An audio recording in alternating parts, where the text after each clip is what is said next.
오늘도 복되고 거룩한 주님의 날에 또 우리 성도님들이 같이 예배에 참여하게 된 것 또는 감사드리고요. 하나님의 축복과 또 하나님의 큰 응답이 있기를 주님의 이름으로 부탁을 드립니다. 우리 옆에 계신 분들 같이 한번 인사합시다. 당신은 21세기를 살 사명자입니다. 인사합시다. 그렇게 느끼십니까? 우리 자신에게 한번 다짐을 해볼까요? 난 단어 속에서 여러분 이름을 한번 적어보세요. 창률이는 세상에서 제일 멋진 사람입니다. 인사합니다. 내 자신에게 한번 다짐해볼까요? 시작. 한 번 날해보니까 어색한 것 같아요. 어느 교회에 부목사님이 한 번 초빙이 됐어요. 그런데 담임 목사님이 교회를 섬기는 선교 현장에 3주 동안 선교 탐방을 가게 됐습니다. 그러고 보니까 이제 부목사님이 3주 동안 설교를 해야 되는 거예요. 오늘 저처럼 얼마나 부담이 되겠습니까? 저도 참 부담이 되더라고요. 다리가 후두둑 떨리고 지금 입이 바짝바짝 마르고 렘넌트 예배 때도 입이 마르더라고요. 그런데 여러분 앞에 서가지고 말씀을 전달한다는 것이 참 쉬운 게 아니고 또 긴장도 되고 아마 이 부목사님도 똑같은 심정인 것 같아요. 메시지에 대한 압박감, 부담감, 또 담임 목사님 안 계실 때 그 어떤 오는 중책감 이런 것들이 그러면 강단에 서가지고 입을 벌렸는데 첫 마디가 어떤 말이냐? 오늘 제가 어떤 말씀을 전할지 아십니까? 물어봤어요. 제가 여러분 질문합니다. 오늘 제가 어떤 말씀을 전할지 아십니까? 네, 모릅니다. 똑같은 답을 주세요. 성도님들이 모른다. 그러니까 이 목사님이 모르니까 오늘 설교 끝입니다. 내려와 보세요. 2주째 되고 또 올라와가지고 똑같은 질문을 했어요. 오늘은 어떤 말씀을 내가 전할 것인가? 혹시 아십니까? 아마 조금 이렇게 생각을 했는 것 같습니다. 안다는 사람도 있고 모르는 사람도 있고 또 아는 사람이 있다는 말이 아마 더 맞는 것 같아요. 분위기가. 또 이부 목사님이 또 말하기를 알면은 내가 이제 설 필요가 뭐 있느냐 또 내려와 버렸어요. 3주째 이제는 교회가 조금 설렁거리기 시작해요. 이상한 꼴통이 와가지고 메시지는 안 하고 3주째 계속 이런 질문만 하니까 이제 교회 안에서 회의를 했어요. 반줄은 안다 하고 반줄은 모른다 하고 그렇게 이제 회의를 하고 3주째 되는 날 또 부목사가 질문을 합니다. 오늘은 어떤 말씀을 전할 거 아십니까? 반은 알고 반은 모른다. 이 부목사 말. 아는 사람은 모르는 사람들에게 가르쳐 주라. 어떻게 생각하십니까? 이게 교회의 본질이고 성도님들의 본질입니다. 우리가 알고 있는 것을 모르는 사람들에게 가르쳐 주는 것이 우리가 가지고 있는 사명입니다. 우리는 무엇을 알고 있습니까? 많은 것들을 알고 있습니다. 너무 많이 알아서 문제지. 그런데 세상에 많은 사람들은 알고 있는 가운데서 가장 중요한 것들을 모르고 있습니다. 정말 우리는 복음을 알고 있고 이 땅에 수많은 사람들이 살아가고 있는데 한 단어를 몰라서 어름당하고 있습니다. 오늘 우리는 성가대 찬양을 들으면서 아마 여러분들에게도 힘이 날 거예요. 어떤 힘입니까? 예수가 그리스도라는 이름. 힘이 빠지더라도 예수가 그리스도 이 한마디에 우리는 모든 것들이 회복됩니다. 오늘 여러분이 예수가 그리스도 이야기를 듣는데 이상하게 짜증나고 기분이 나쁘다. 구원을 다시 한번 점검해 봐야 됩니다. 저는 다락방 한 20년 하면서요. 이 말씀은 너무나 많이 들었어요. 여러분도 마찬가지 아니겠어요? 안전하서나 예수가 그리스도다. 안전하서나 예수는 인생의 모든 문제의 해답이다. 이 그리스도가 우리 인생의 완전한 답이다. 여러분이 잘 아십니다만 예수가 그리스도란 말은 어떤 말입니까?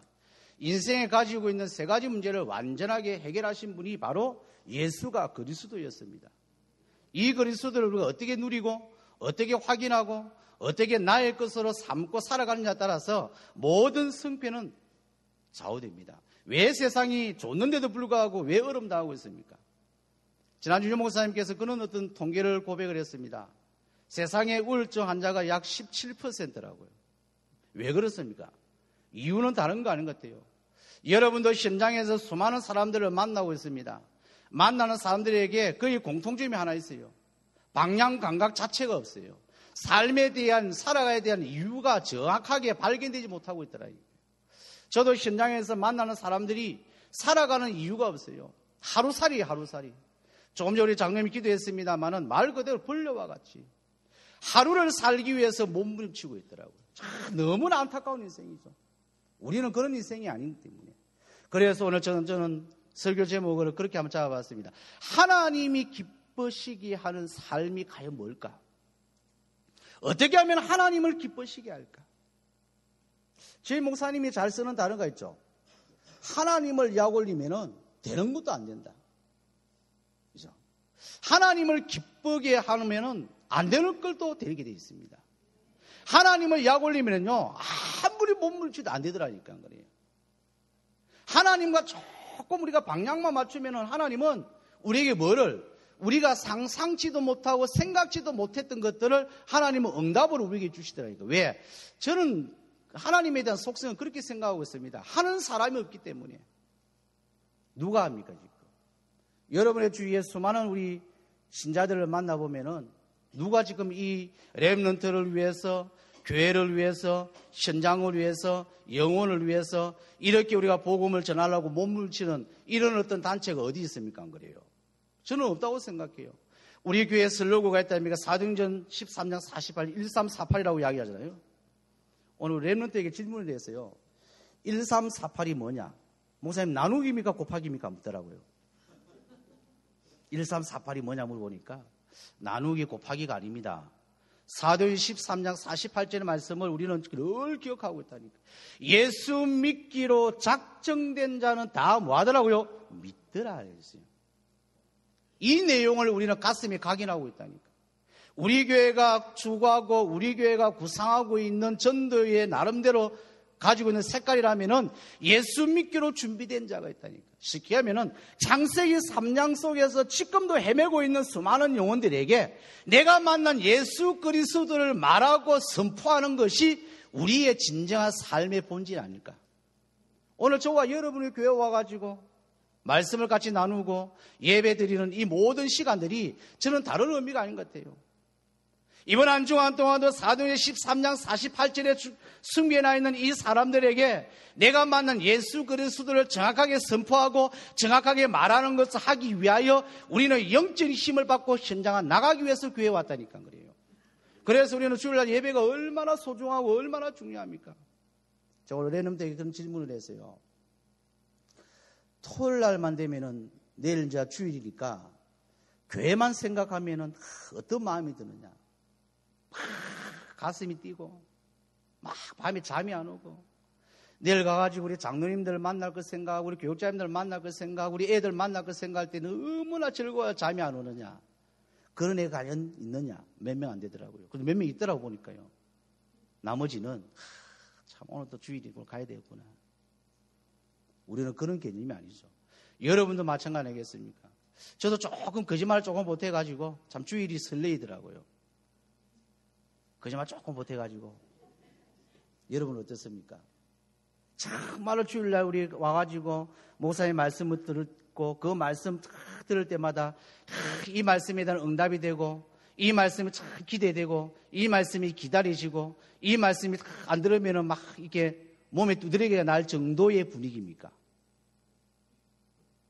우리 한번 깊이 한번 생각해 볼 필요성이 있지 않을까 생각합니다. 왜? 우리가 아니면은 죄송합니다만은 복음을 가지고 있는 사람이 아니면은 현장은 희망이 없습니다. 예수 그리스도의 비밀을 모르는 자가 이 세상을 살아가는 데서는 너무나 힘들기 때문에 복음만이 이 세상을 우리는 변화시킬 수가 있습니다. 안 그래요? 그래서 우리는 창세기 3장의 문제를 정확하게 알고 있기 때문에 이 말씀을 우리는 전달하는 것이 저와 여러분의 신앙의 정확한 어떤 본질입니다. 그래서 제가 서론에 이렇게 이야기해놨습니다. 구원받은 하나님의 백성은 하나님을 기쁘시게 하는 것이 신앙의 본질이요. 자녀의 도리다. 어떻게, 무엇으로 하나님을 기쁘시게 하는 삶을 살 수 있을까? 즉, 하나님을 가장 기뻐하는 삶이 무엇인가 하는 것들을 저와 여러분들이 발견해야 됩니다. 정말로 하나님을 기쁘게 하는 삶이 뭔가? 그건 오늘 첫 번째 생각해야 됩니다.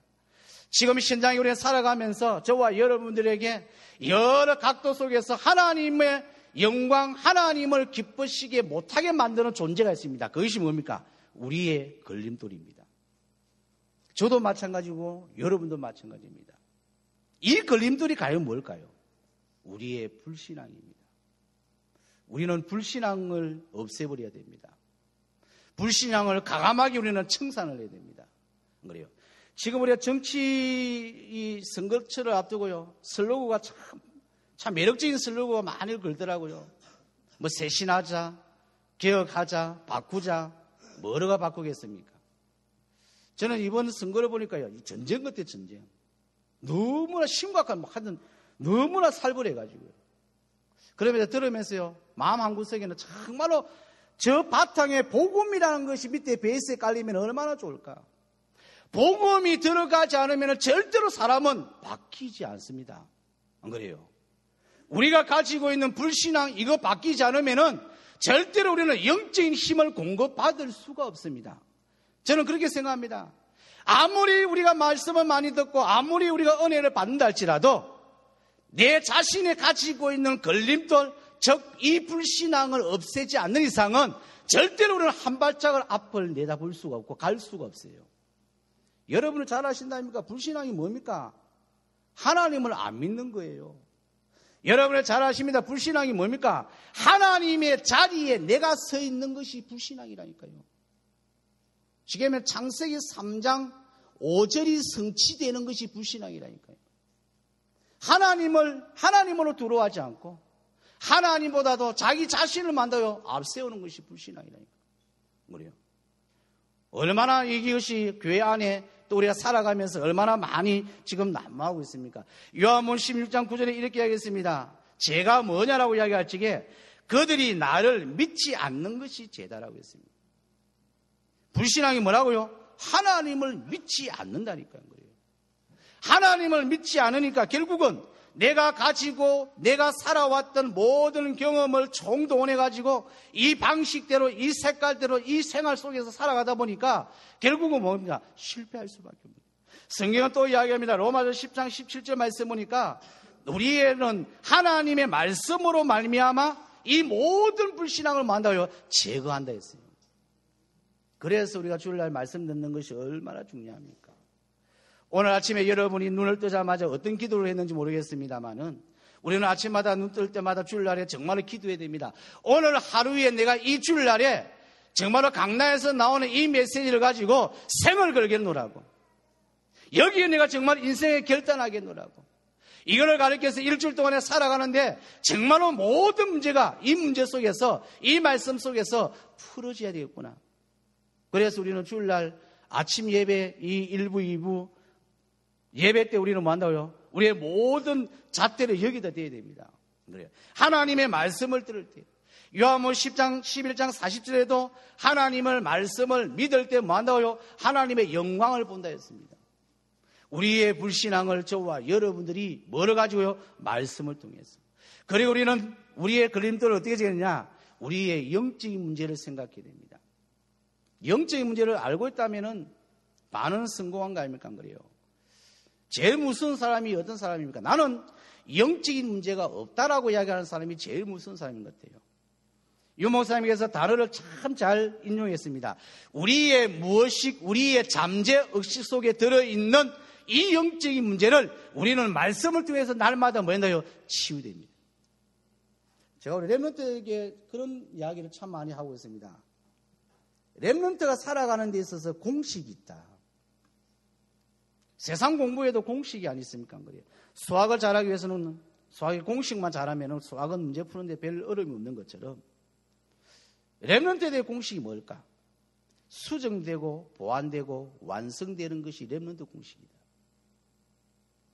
지금은 100세 이상을 사는 분들이 너무 많기 때문에 지금 우리 렘넌트 나이가 제일 많은 나이가 22살, 21살이더라고요.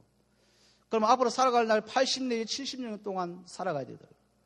80, 70 동안 앞으로 살 나이가 너무 많기 때문에 앞으로 살아온 나이를 가지고 평가를 한다면은 평가할 기준이 없다니까 그래요.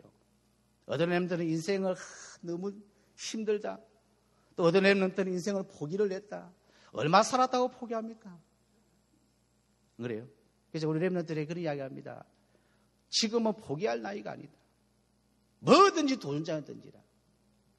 언젠가는 수정되고 보완되고 완성된 시기가 있다. 그걸 누가 제일 잘했느냐? 요셉이 제일 잘했어요. 요셉은 16살 때 언약을 받았습니다. 그 어린 나이에. 그래요. 겁 없이 언약을 받았다니까. 두 가지 언약을 받았죠.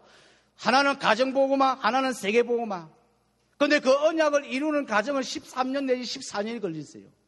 그런데 13년 동안 가만히 있었느냐? 가만히 있지 않았습니다. 얼마나 중상모략을 당하고 얼마나 많은 어려움이 있었습니까? 그런데 요셉은 언약을 포기를 안 했다니까. 저는 우리 렘넌트에게 부탁을 드립니다. 여러분이 포기만 하면 됩니다. 쉽게 얘기하면은 가출만 안 하면 돼요. 예수님 품 안에서 떠나지만 않으면 됩니다. 여기가 조사하냐고 들어 누워만 있으면 돼요. 요한복음 15장 7절 그런 말씀이 있다니까. 나는 포도나무에 너는 가지다. 붙어만 있으면 돼. 싫어도 붙어만 있으면 돼. 안 그래요? 우리 렘넌트들 집이 싫다고 나가면 갈 데 없어요. 여기 우리 부모님들 참 많이 계시는데 여러분이 렘넌트에게 너무 많은 기대를 하지 마시기 바랍니다. 그 나쁜 부모예요. 저도 가끔 기대를 많이 해가지고 실패해가지고 안 하는데 저는 우리 재훈이를 축구 선수 시켜가지고요. 일확천금을 노리다니까요. 이번에 뭐 야구선 누현진인가 보니까 뭐 얼마 듭니까 돈이 뭐 몇백억이든 몇백억. 160. 160 11조 때문에 얼마예요. 저도 가끔 그런 생각을 해가지고 얘를 어쨌든 간에 축구 박주영이 2세를 만들어야 되겠다. 그래가지고 매일 협박도 다 하고요. 그런데 지기를 가는데 어쩌겠어요. 가는데 누가 잡을 수 있습니까? 제가 뭐 몽둥이를 들고 해야 된다. 내가 이제까지 투자한 게 얼만데? 뭐 투자는 안 했습니다만은. 투자할 돈이 없더라고요. 지금 돈 많이 들어가더라고요, 진짜. 그런데 생각을 바꿨어요. 그래도 감사하다. 꼬박꼬박 집 나가가지고 자기 집으로 찾아온 것에 대해서 너무 감사하더라고요. 오다가 다른 길로 가면 어떻게 하겠습니까? 우리 부모님들 그래도 6시 되면은 7시 되면 퇴근해가지고 집에 들어오는 거 감사하시 바랍니다. 아침에 출근이 무사히 하고 퇴근도 다 집에 가기도 자기 집에 딱 찾아와가지고 이불 자리에 들어누워가지고 잠을 자는 그 모습에 감사하시 바랍니다. 그 이상을 기대한다면 진짜 악한 사람입니다. 진짜 악한 부모라니까요. 뭐래요? 우리 렘넌트들에게는 뭐만 심어주면 됩니까? 언약만 심어주면 지금은 안 되는 것처럼 보이지만은 지금은 약간 좀 떨어진 것처럼 보이죠? 아닙니다. 쟤들에게 들어간 거는요, 나옵니다. 저는 어른들하고 렘넌트들하고 메시지 받는 게 다르더라고요. 어른들은요, 메시지 받고 행동하고 옮기는 거는 완전 속전속결이에요. 은혜도 많이 받고 시험도 많이 받고 아멘도 잘하고 놀래려도 잘하고요. 노아멘도 잘하고요. 근데 먹은 대로 나와요, 어른들은. 그런 애들은요, 안 나와. 언제 나오느냐? 결정적인 순간에 애들이 나오더라고요. 저는 이번에 우리 아들을 보면서요, 저 아들을 보면서 저기 사람 되겠나. 저는 쓸 때마다 이 이야기가 집에 가면 구타를 당하고 있습니다. 제가 좀 보면 깊이 들어가고 하나님은 요즘 하나님은 좀 이상한 하나님 같아요. 여러분 하나님 이상한 하나님 아니죠. 저는 사실은 부산에서 8평의 그 대안학교 시작하면서 8평에서 제가 애들 데리고 살았거든요. 근데 우리 아들이 이만할 때니까 뭐 철 모르고 8평 생각해보세요. 집이 얼마나 큰지. 집이 크죠. 완전히 개방. 그때 한참 제가 신혼 때 아닙니까? 안 그래요? 불타는 나이인데. 뭐 이야기하면 다 알겠죠. 그럼 애들 이제 한 30명 저 집에 이제 이게 거쳐 나갔는데 이제 거기 이제 결국은 이제 뭐 경주로 그다음에 함양으로 지금 대안학교 발전돼 가지고 지금 하고 있습니다만은 하나님은 또 그런 응답을 저에게 주네요. 제가 지금 형편으로는 제가 애를 데리고 있을 수 있는 분위기가 아니에요. 제가 살아가기도 급급하고 미치겠는데. 근데 하나님은 둘이 꼴통을 또 보내놨네. 이게 뭐 갈등되는 거예요. 옛날에는 제가 혼자서 저희 사람하고 결정하고 이러면 되는데 지금은 애가 저렇게 컸는데 어떻게 저 인격을 무시합니까? 안 그래요. 그래서 제가 보루를 시키고 결정적으로 우리 아들한테 물어봤어요. 저신아, 이렇게 됐는데 애가 둘이 온다는데 어떻게 했으면 좋겠느냐. 자기는 아무 상관이 없대요. 아무 상관이 없으니까 집에 데리고 오라는 거예요. 그 순간 듣는 순간에 참 그래도 다르구나. 본기 있어가지고. 그래서 지금 애를 둘이를 데리고 있습니다만은 하나님 제가 참 기분 나쁘더라고요. 좀 하나님이 왜 저한테 이렇게 지금 제 모습과 지금 현재 어떤 상황은 이 애들 데리고 오실 수 있는 분위기는 전혀 안 돼. 왜 하나님은 저에게 이런 어떤 작업을 할까? 그 생각하다가 우리 교회 기도 제목이 하나님은 렘넌트를 위해서 지금 거대한 지금 배를 띄우고 준비를 하고 있는 것이 하나님의 어떤 시간표와 일치되지 않을까? 저는 대안학교를 시작하면서 하나님 앞에 욕도 많이 했습니다. 하나님 앞에 원망도 참 많이 했어요. 건물 놓고. 저는 길가에 가면서 10층, 20층 건물 보면 이상한 배가 아프더라고요. 하나님 나에게 저런 건물 하나만 주면은 내가 집세 받아가지고 잘못 잘 사는 게 아니고 정말로 이 렘넌트 한번 같이 멋있게 한번 살고 싶는데 그러다 하나님은 폐허된 초등학교를 하나 주더라고요.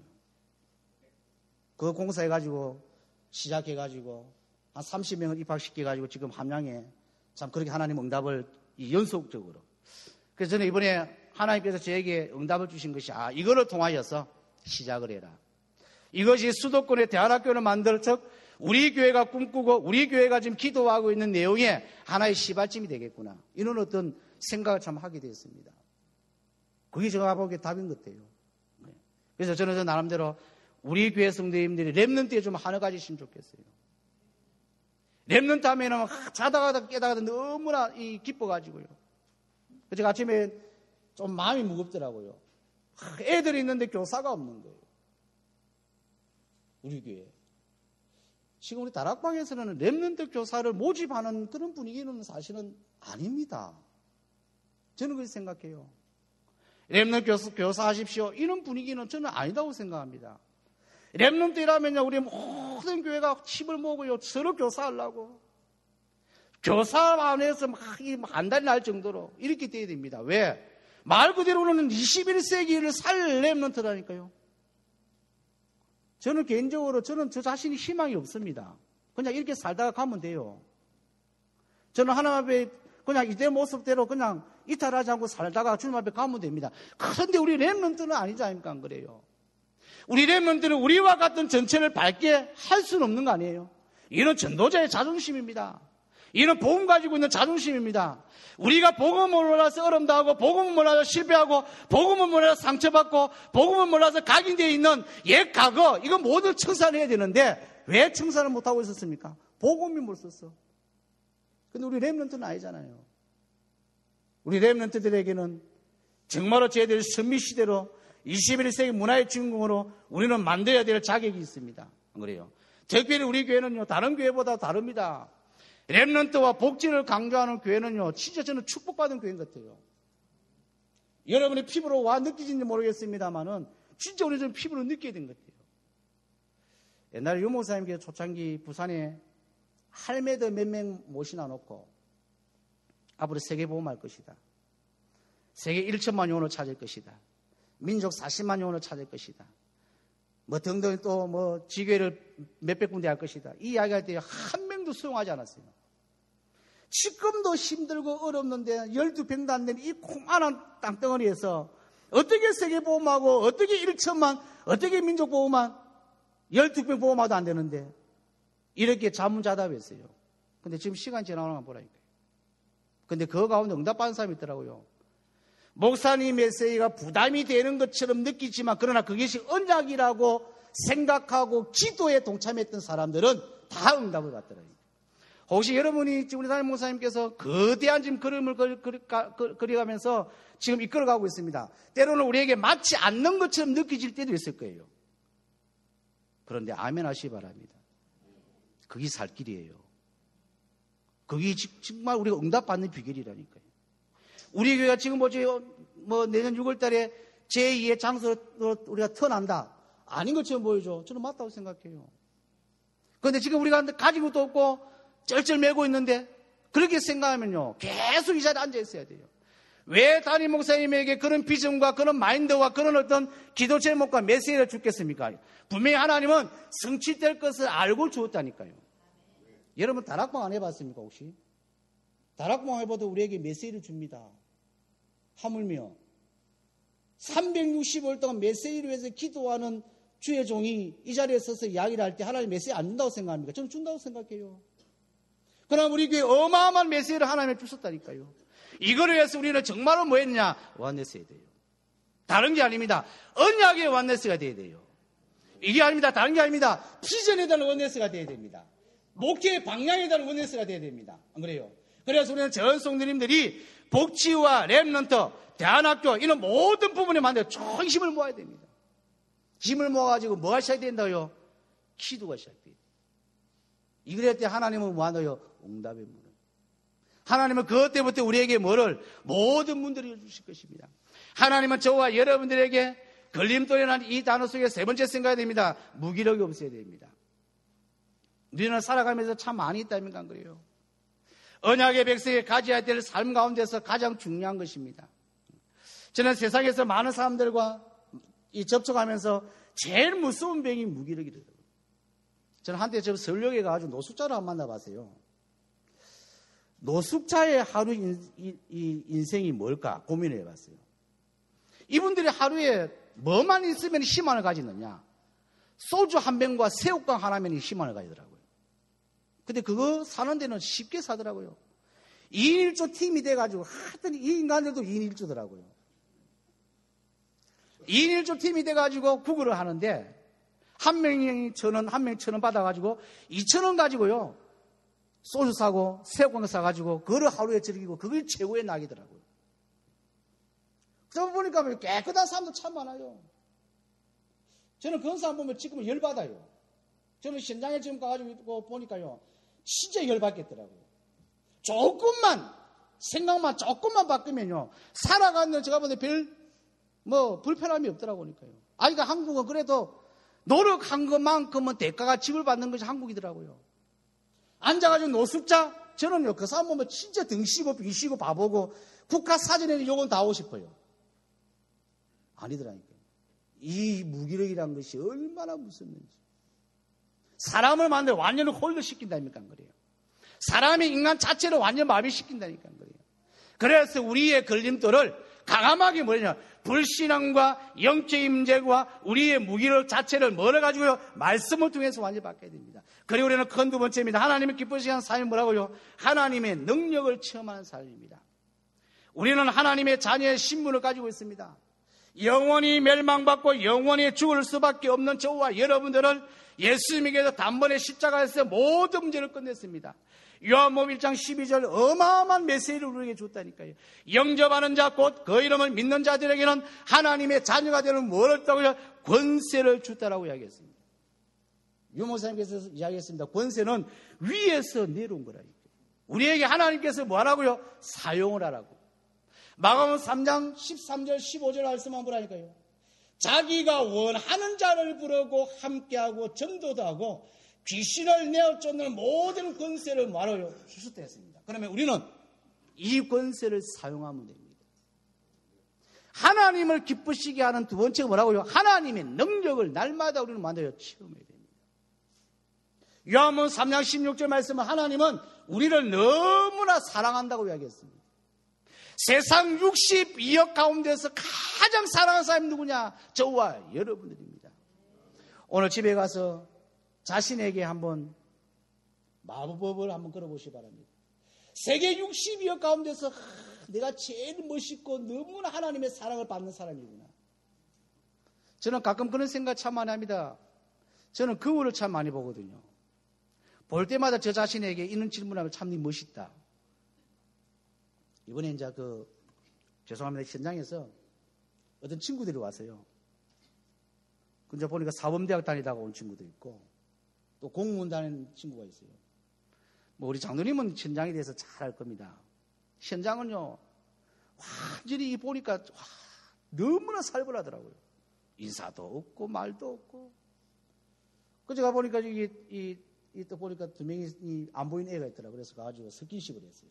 악수도 하고. 그냥 며칠 전에 시간 지나니까 저하고 이야기할 시간이 있었어요. 그 친구 하는 말이 나이가 30 몇 살 빠는데 저보고 형님이라고 그러더라고요. 형님 소리 들으니까 기분 좋더라고요. 아저씨보다도. 형님은 여기 있는 사람하고 분명히 차이가 나는데 뭐 하다가 왔냐고 묻더라고요.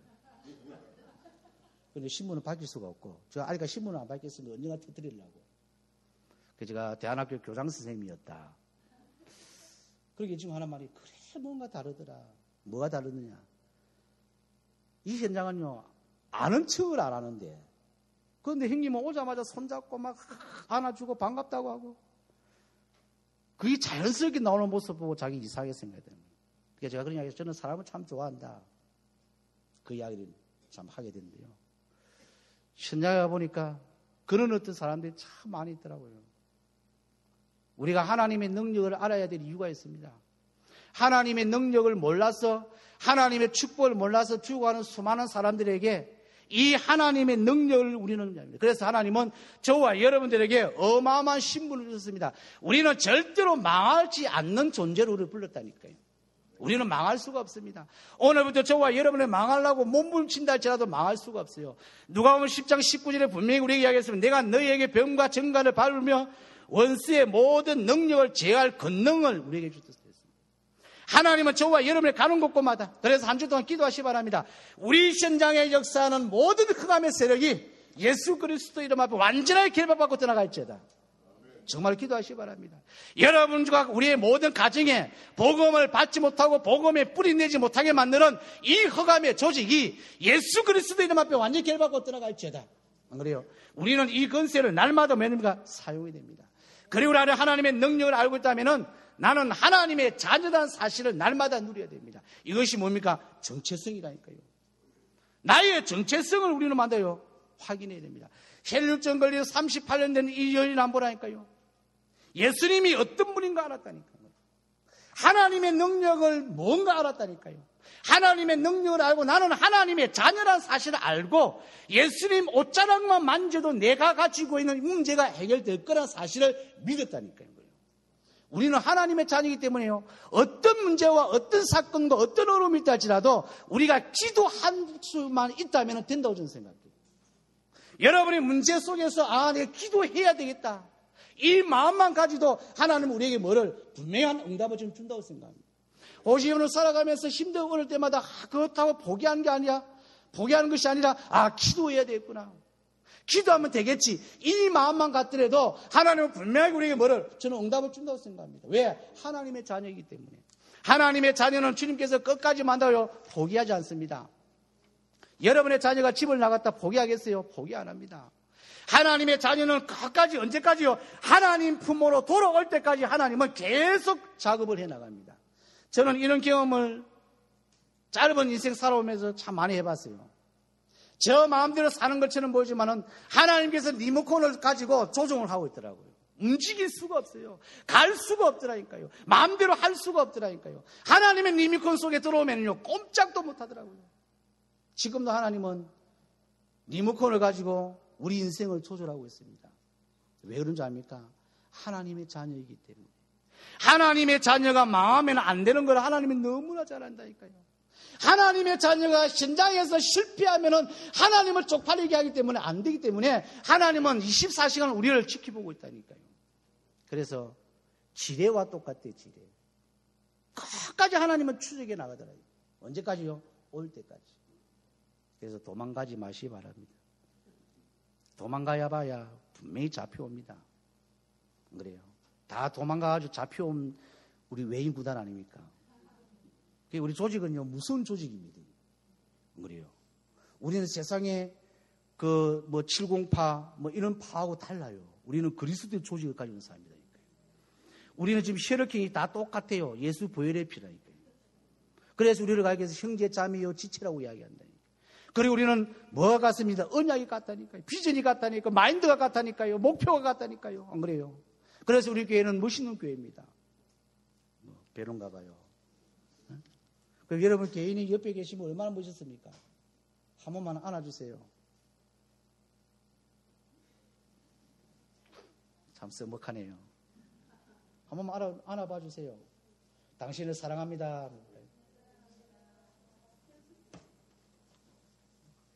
세 번째 생각하겠습니다. 그리고 세 번째, 하나님의 기쁘시게 하는 삶은 전도자의 삶과 나의 미션을 가져야 됩니다. 전도자의 삶이 뭡니까? 전도자의 삶이란 말은 하나님께 드리는 것이 전도자의 삶입니다. 무엇을 우리는 하나님 앞에 드립니까? 세 가지를 가지고. 그것이 우리는 늘 강조합니다. 오늘의 말씀. 우리는 강단을 통해서 하나님은 어떤 말씀을 나에게 주셨을 것일까? 저는 말씀을 받는 것을 두 가지로 가지라고 생각합니다. 하나님의 말씀을 여러분이 앉아 들을 때마다 레마와 로고스로 받아들입니다. 레마가 뭡니까? 이번 한 주간 동안 나에게 주신 하나님의 언약의 그 말씀 한 절만 딱 잡으시라니까요. 그리고 이 말씀을 내가 다른 사람들에게 말해야 되겠구나. 그것이 로고스입니다. 하나님의 말씀, 오늘 6절도 말씀했습니다. 너희 안에서 착한 일을 시작하신 이가 그리스도 예수의 날까지 이루신다고 했습니다. 뭐를 가지고요? 말씀을 가지고 이룬다 했습니다. 우리는 오늘의 말씀을 통하여서 우리의 모든 삶을 하나님은 인도합니다. 저는 그래서 생각합니다. 말씀이 뭐냐라고 저한테 질문한다면 말씀은 내비게이션과 똑같다. 말씀은 이정표와 똑같다. 말씀은 저는 부적이라고 생각합니다. 여러분이 강남 말씀을 부적처럼 생각해야 됩니다. 그렇게 생각합니까? 예수 믿기 전에 혹시 부적 가지고 다니신 분들 아마 경험해 본 게 있을 겁니다. 불안해가지고 못 산다니까 그래요. 제가 군대에 가니까요. 처음에 딱 입소를 하니까 어떤 친구가 팬티를 벗는데 팬티 뒤에 부적을 쫙 붙여왔더라고요. 그래서 제가 물어봤더니 왜 하필이면 팬티에다가 부적을 붙이느냐. 너무나 불안해가지고요. 뭐가 불안이냐. 다 불안하대요. 나중에 보면 그 친구가 이제 부적을 떼가지고 베개 속에 넣더라고요.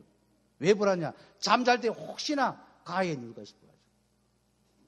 제가 부산에 어떤 분은 우리 유 목사님께서 배 사업을 하시는 분 이야기를 참 많이 했다니까. 저도 그 다락방을 참 인도를 하면서 그 집에 가봤는데요. 어느 날 가보니까 부적이 냉장고 안에 들어있더라고요. 그래서 생수병에다 딱 붙여놨더라고요. 그래서 물어봤습니다. 왜 하필이면 생수병에다 부적을 붙여놨냐? 물 묻고 얹히면 약이 없대요. 물 편안하게 먹기 위해서 부적을 붙여놨다는 거예요. 저도 오늘 10,000원 주십시오. 제가 부적 써드릴게요. 부적 써줄 자신 있어요. 응? 아무 그렇지 않아. 그냥 붙여놓으면 돼요. 그게 부적이라니까요. 오늘 집에 가가지고 여러분 스스로 부적 만들어가지고 한번 해보시기 바랍니다. 벽에다가 나의 신이라는 단어를 딱 적어놔놓고 매일 한 빌어보세요. 매일 정식이도처럼. 그러면 어느 날 나의 신이요 여러분에게 역사를 일으킵니다. 그요. 어마어마한 무서운 거라니까 그래요. 우리는 부적을 어떻게 붙잡으라고요? 말씀. 여러분이 강남 말씀, 오늘의 말씀이 나의 뭐가 되라고요? 부적이 될 정도로. 그래야만 인생 살아가는 데 승리합니다. 우리 말씀 안 붙잡으면 세상 못 살아가요. 안 그렇던가요? 저는 신앙생활하면서 이 말씀이 없다면 어떻게 할까? 나에게 하나님의 말씀이 없다면 우리는 어떻게 살아갈까? 저는 일주일 동안 핵심 산업성교 주일 1부, 2부 메시지를요 계속 이어부에다 녹음시키고 다운시키고 계속 듣고 있습니다. 이거 안 하면 살 수가 없더라니까요. 이거 안 하면 저는 주일에 한 번은 와가지고 예배 드리는데요 살 수가 없더라니까요. 그래서 저는 하나님의 참 감사한 거예요. 이것마저 저에게 없었더라면은, 이것마저 저에게 없다면 저는 어떻게 살 것인가? 그래요. 막막하더라니까요. 오늘 우리는 오늘의 가운데서 오늘의 말씀이 여러분의 인생의 뭐를 답이 되어야 됩니다. 여러분의 인생의 모든 것들만을 푸는 키가 되어야 됩니다. 그래서 말씀의 영양소를 날마다 먹어야 됩니다. 말씀의 영양소를 먹지 못하니까 영적인 비만 상태가 얼마나 지금 난무하고 있습니까? 이들에게 치료할 수 있는 유일한 방법은 뭐냐? 말씀 외에는 방법이 없습니다. 그래서 우리는 오늘을 살아야 됩니다. 그리고 우리는 오늘의 기도입니다. 기도는 나의 욕구를 충족시키는 기도가 아니잖아요. 그래요. 기도는 하나님께 드리는 것이 기도입니다. 그래요. 하나님의 요구를, 하나님의 방향을, 하나님이 원하는 것에 내가 인정하고 내가 답하는 것이 기도라니까. 그래요. 그래서 우리는 기도 제목을 붙잡고 기도해야 됩니다. 우리는 다락방을 위해서 기도해야 되고요. 다락방 전도 전략 20가지를 위해서 기도해야 되고요. 우리는 오력을 위해서 기도해야 되고요. 우리 교회 문화와 복지를 위해서 기도해야 되고요. 또 교회를 위해서, 담임 목사님을 위해서, 주의 종들을 위해서, 우리 성도님들을 위해서 우리는 날마다 뭐를? 기도 속으로 들어가야 됩니다. 하나님의 말씀 붙잡고 기도하다 보면은 그 말씀과 맞는 기도 제목, 기도 응답을 하나님이 이미 주게 되어 있습니다. 여러분의 사모론을 사면 이런 재미를 아마 느낄 거예요. 그냥 기도가 아니다 아닙니까? 그래요. 하나님의 말씀에 맞는 기도 제목을 하나님이 주게 되어 있습니다. 그 기도 제목이 뭡니까? 사도행전 13장 48절의 기도 제목이라니까. 그래서 하나님의 마음을 기쁘게 한다는 말이 그건 같아요. 하나님이 원하는 것이 뭔가를 빨리 캐치하는 것이 하나님이 기쁘시게 하는 것 같아요. 하나님이 수많은 기도 제목 가운데서요, 제일 기뻐하는 기도 제목이 있다면 한 가지더라고요. 그게 뭐냐? 전도 대상자를 놓고 기도하는 것이 하나님이 제일 기뻐하는 것 같아요. 요 한번 보시 바랍니다. 이 가슴 우리 한번 담아보시면. 저는 자신 없어요. 솔직히 말해서. 저는 기도하고 있습니다만 진짜 좀 자신이 없어요. 근데 여러분은 아마 자신이 있을 겁니다. 여러분의 지금까지 1년 동안 기도했던 그 대상을 하나님은 이번에 한 번 만나요. 24일, 25일 그 시간에 어떤 포커스를 맞춰가지고 정말로 그분들을 교회로 한번 인도하는 거예요. 하나님이 제일 좋아하는 것 같아요. 유 목사님께서 요 근래 들어가서 333 운동이라고 이야기합니다. 왜 333 운동이라는 단어를 썼을까요? 우리는 전도 대상자를 놓고 기도할 때 우리 머릿속에 하나는 머릿속에서 기억해야 됩니다. 제자를 세우지 않는 이상은 우리 사역은요 막한 돌문광입니다. 왜 유 목사님께서 333명의 제자가 나온다는 이 단어를 십몇 년 전에 해왔던 이야기를 지금 왜 이 시점에 이야기를 할까? 저는 알고 있습니다. 여러분도 알고 있죠? 그만큼 다락방이 다락방을 안 하고 있습니다. 진짜 다락방이 다락방을 안 하고 있어요. 저는 우리 교회 성도님들이 부탁을 드리고 싶습니다. 다락방 회복해야 됩니다. 다락방 회복하지 않으면 제자 맛 느낄 수가 없어요. 제가 여러분들에게 감히 부탁을 드립니다만은 전도는 많이 하지만요 제자 세우지 않으면 절대로 안 되게 돼 있어요. 천국에 올라가서 주님이 묻습니다. 예수 영접 많이 시키는 거 묻지 않습니다. 몇 명의 제자를 만들었냐? 제자는요 시간이 지나면 만들어지게 돼 있습니다. 안 그래요? 우리가 그들에게 복음을 전하고 말씀 주고 다락방 해 나가다 보면은 결국은 여러분들과 똑같은 사람을 하나님은 만들어 준다니까 안 그래요. 그래서 저는 우리 교회 부음을 좀 일으키시면 좋겠습니다. 다락방 분위기를. 그래서 여러분이 현장에서 다락방을 회복할 수 있는 분위기를. 그래서 저는 여러분의 부탁을 하나만 더 드리겠습니다. 여러분의 가방을 열면요 복음 편지 책자는 늘 가지고 다녀야 됩니다. 혹시 가지고 다니십니까? 언제 어느 때는 여러분을 만난 사람들에게 말씀을 줄 수 있도록. 이거 안 되면은 333명이라는 제자는 절대로 꿈꿀 수가 없어요. 안 그래요? 우리가 다락방을 회복하지 않으면 절대로 제자의 맛 느낄 수가 없다니까 그래요. 그래서 저는 우리 렘넌트에게 부탁을 드리는 게 그겁니다. 학원에, 학교에 다락방을 회복하자. 1차의 목적이 그겁니다. 그래서 1차 전도 대상자는 누구냐? 짝꿍입니다. 가장 가까이 있는 짝꿍을 지금 전투를 벌였습니다. 여러분들 기대해 주시기 바랍니다. 3개월 동안 부산말로 조지자. 뭐를 가지고? 기도로 가지고. 3개월 동안 이 짝꿍을 기도했는데 아무런 반응이 없다. 그 다음 3개월 뒤에는 렘넌트는 우리 교회에 한 명도 없습니다. 저가 데리고 절가를 갈 겁니다. 왜? 응답이 안 되기 때문에. 절에 가가지고 신앙생활 할 거예요. 응? 그래서 우리 교회는 333 운동의 시작이 뭐라고요? 다락방부터 해보게 됩니다. 이것이 우리의 뭐가 되겠나요? 기도 제목이 되어야 됩니다. 이것이 저와 여러분이 가지고 있는 하나님을 기쁘시게 하고 하나님의 능력을 체험하는 유일한 저는 비밀이라고 생각합니다. 그리고 우리의 미션의 내용입니다. 그리스도입니다. 예수가 그리스도다. 이 말을 우리가 지나치게 너무나 많이 강조한 것처럼 보지 아닙니다. 이 말은 들으면 들을수록 다른 것이 필요가 없습니다. 예수가 그리스도가 되어야만이 우리 인생의 모든 영적 문제는 풀어지게 되어 있습니다.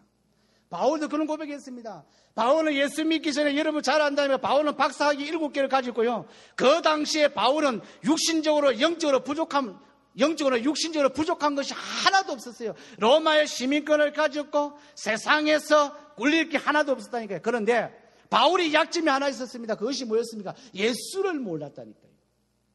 그런데 다메섹 도성에서 예수를 만나고 난 뒤에 바울의 첫 번째 고백한 것이 어떤 고백입니까? 예수를 외에는 다 배설물이었다라고 했어요. 오늘 저와 여러분 고백이 이런 고백이 되어야 안 되겠습니까? 예수 외에는 다른 것이 없습니다. 우리는 정확한 미션에 대한 내용을 가지고 있습니다. 그리스도입니다. 그리고 우리는 미션 가운데 가장 중요한 것이 뭐냐? 24시간 그리스도입니다. 이것이 우리는 내 자신을 살리는 힘이요, 교회를 살리는 힘이요, 세상을 살리는 힘입니다. 24시간 그리스도. 24시간 그리스도로 충만하는 우리 모든 성도님 되시기를 주님의 이름으로 부탁을 드립니다. 여러분의 꿈에서도 그리스도로 나타내야 됩니다. 생각할 때마다 그리스도. 그래서 우리 신앙생활이 이것이 되어진다면 저는 못할 것이 없다. 결론의 말씀을 맺겠습니다. 하나님을 기쁘시게 하는 삶을 살 때 복음 안에서 유일성 해답을 얻게 됩니다. 여러분의 복음 안에 있는 신분과 권세를 누릴 수밖에 없어요. 그리고 복음을 통해서 개인화, 세계와 제자와 이 응답을 누리게 됩니다. 그래서 이런 단어가 나옵니다. 복음만. 그래서 여러분이 이야기를 많이 안 들었습니까? 예수님께서, 유 목사님께서 모든 사역을 마감하고 난 뒤에 책을 하나 만든댔어요. 그 책 제목이 뭡니까? 책 제목이 나왔어요. 모든 사역을 마감하고 난 뒤에 책 한 권을 남기겠대요.